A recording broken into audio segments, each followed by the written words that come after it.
আমি তো এখন সরকারকে দেখছি সবচেয়ে বিপজ্জনক জায়গায় আছে। এই সরকারের প্রধান এবং একটি যদি কাজ হয়ে থাকে। আসসালামু আলাইকুম বন্ধুরা, আশা করি আপনারা সকলেই ভালো আছেন।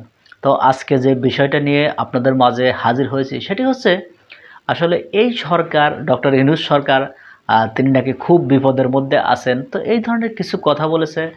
তার নাম হচ্ছে আশরাফ কাউসার। তিনি বলেছেন যে এই সরকারের উদ্দেশ্য আহত ছাত্রছাত্রী বা যারা আহত হয়েছে তাদের চিকিৎসা দেওয়া বা যারা শহীদ হয়েছে তাদেরকে একটা অনুদান দেওয়া, সেটি কিন্তু সরকার করছে না।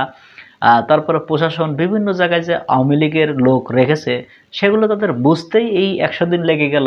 তাহলে এরা কাজ করবে কখন? তো চলুন আমরা তার মুখ থেকে সে কথাগুলো একটু শুনি। 15 বছরে আপনার 3 থেকে 5টি স্তর যে আওয়ামী লীগের লোকজন দিয়ে ভরে ফেলা হয়েছিল, এই তথ্যটি বুঝতে এবং সেটির আপনার পাল্টা আঘাত করতে আপনার যদি 90 দিন লাগে, আমি তো এখন সরকারকে দেখছি সবচেয়ে বিপজ্জনক জায়গায় আছে। এই সরকারের প্রধান এবং একটি যদি কাজ হয়ে থাকে সেটি হচ্ছে নিহত পরিবারগুলোকে সম্মানের সাথে ট্রিট করা আর আহতদের চিকিৎসার দায়ভার নেওয়া, এবং এইটি হচ্ছে সরকারের প্রথম কাজ। আমি যদি সরকারের দ্বিতীয় কাজ দেখি সেটি হচ্ছে যে ফ্যাসিবাদী শাসনের যারা দোসর এবং যারা মূল হোতা তাদেরকে বিচারের আওতায় এনে বিচার করা। এখন আমরা যেইভাবে আমাদের জাল বিস্তার করতে শুরু করেছি অনেক আবেগী এবং রোম্যান্টিক সংস্কার নিয়ে, সংবিধান কোথায় যাবে, কে কোথায় যাবে, এটি আপনি যদি মৌলিক কাজ বাদ দিয়ে করেন তখন যে ঘটনাটি হতে পারে আজকে বাংলাদেশে আমরা সেই দৃশ্যটি দেখতে পেলাম। দেখুন, আমি ঘন্টা দুয়েক আগে প্রায় 10 জন আহত ছাত্র যুবকের সাথে কথা বলে আসলাম।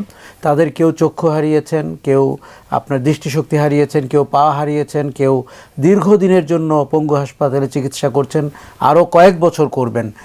রাষ্ট্রের দায়িত্ব ছিল তাদেরকে দেখভাল করার, তাদের ট্রিটমেন্টের দায়িত্ব নেওয়ার। 71 সালের মুক্তিযুদ্ধে আমরা যদি মুক্তিযোদ্ধাদের বা পঙ্গু আহত মুক্তিযোদ্ধাদের ব্রিটেন এবং জার্মানিতে পাঠাতে পারি, 2024 সালে আপনি এখন পর্যন্ত কেন এমন কোনো উদ্যোগ নিতে পারছেন না? আমরা তো বলে থাকি অর্থনীতি বড় হয়েছে, সক্ষমতা বেড়েছে, তার মানে তাহলে এই শৈথিল্য কেন? দুর্বলতা কোথায়? আমার মনে হচ্ছে দুর্বলতা হচ্ছে তাদের ফোকাস নাই, তারা ঠিক জানেন না তারা কি করতে এসেছেন। কেউ কেউ বারান্দায় বসেছিলেন, উপদেষ্টা হয়ে গেছেন, কেউ কেউ 30 বছর আগে কোনো কাজের সাথে যুক্ত ছিলেন, কারো কোনো প্রশাসনিক দক্ষতা নাই। আমলারা যে শেখ হাসিনার আমলা এবং 15 বছরে আপনার 3 থেকে 5টি স্তর যে আওয়ামী লীগের লোকজন দিয়ে ভরে ফেলা হয়েছিল, এই তথ্যটি বুঝতে এবং সেটির আপনার পাল্টা আঘাত করতে আপনার যদি 90 দিন লাগে, আমি তো এখন সরকারকে দেখছি সবচেয়ে বিপজ্জনক জায়গায় আছে। কেননা 90% মানুষ প্রশাসনের, পুলিশের এবং অন্যান্য জায়গায়, এমনকি বিদেশি দূতাবাসে, এই যে আসিফ নজরুলের সাথে জেনেভাতে যে ঘটনা ঘটলো, আপনি ভাবতে পারেন এরকম হতে পারে? এটার কারণটাই হয়েছে, দেখুন, যেই কাজটি আপনি একটি অফিস অর্ডার দিয়ে বাংলাদেশের সব জায়গা থেকে শেখ মুজিবুর রহমানের নাম তুলে দিতে পারেন, সেটি প্রতিদিন আপনাকে ব্রেকিং নিউজ দিয়ে করতে হবে। আমি এর মধ্যে গলদ দেখতে পাচ্ছি।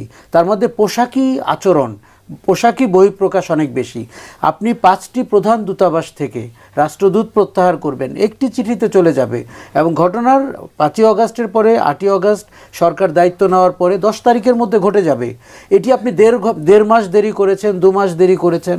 ফলে যারা সংগঠিত হওয়ার, দেখুন, সরকারের অনেকেই রয়েছেন প্রশাসনিক দক্ষতায় নবীন, পতিত সরকারটি কিন্তু নবীন না। তারা 15 বছর ধরে এই ইলেকশন ইঞ্জিনিয়ারিং করে, প্রশাসনিক ইঞ্জিনিয়ারিং করে ক্ষমতায় টিকেছিল, যার কোনো জনভিত্তি ছিল না, মানুষ তাকে ভোট দেয়নি। কাজে আপনি কি শক্তির বিরুদ্ধে আন্দোলনে নেমেছেন, আমার ধারণা সরকার সেটি অ্যাসেস করতে ব্যর্থ হয়েছে। এখন ভারতীয় চক্রান্ত বলি, আবার নতুন আমাদের চরিত্র হিসাবে আবির্ভূত হয়েছে ডোনাল্ড ট্রাম্প। আপনি দেখুন, আওয়ামী লীগ এখন এক হাতে নূর হোসেন আর এক হাতে ডোনাল্ড ট্রাম্প, কত বিসদৃশ একটা দৃশ্য। তাদের নিজেদের কোনো ছবি কিন্তু দিনের আলোতে প্রকাশ করার সৎসাহস তাদের। তো বন্ধুরা, আমরা স্ক্রিনে সে কথাগুলো শুনলাম। তা আমার মনে হয় যে খুবই গুরুত্বপূর্ণ কথা বলেছে, খুবই ভালো ভালো কথা বলেছে।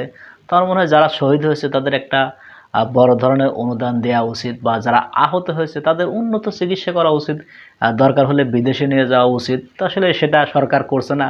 মানে সরকার করছেটাকে একটু ঘাপিলাতি করছে, এটা খুবই খারাপ লাগছে যে এত মানুষের রক্তের উপরে এসে দাঁড়িয়ে তারা যদি এই ধরনের কর্মকাণ্ড করে তাহলে এটা খুবই দুঃখজনক, খুবই খারাপ লাগার মতো ঘটনা।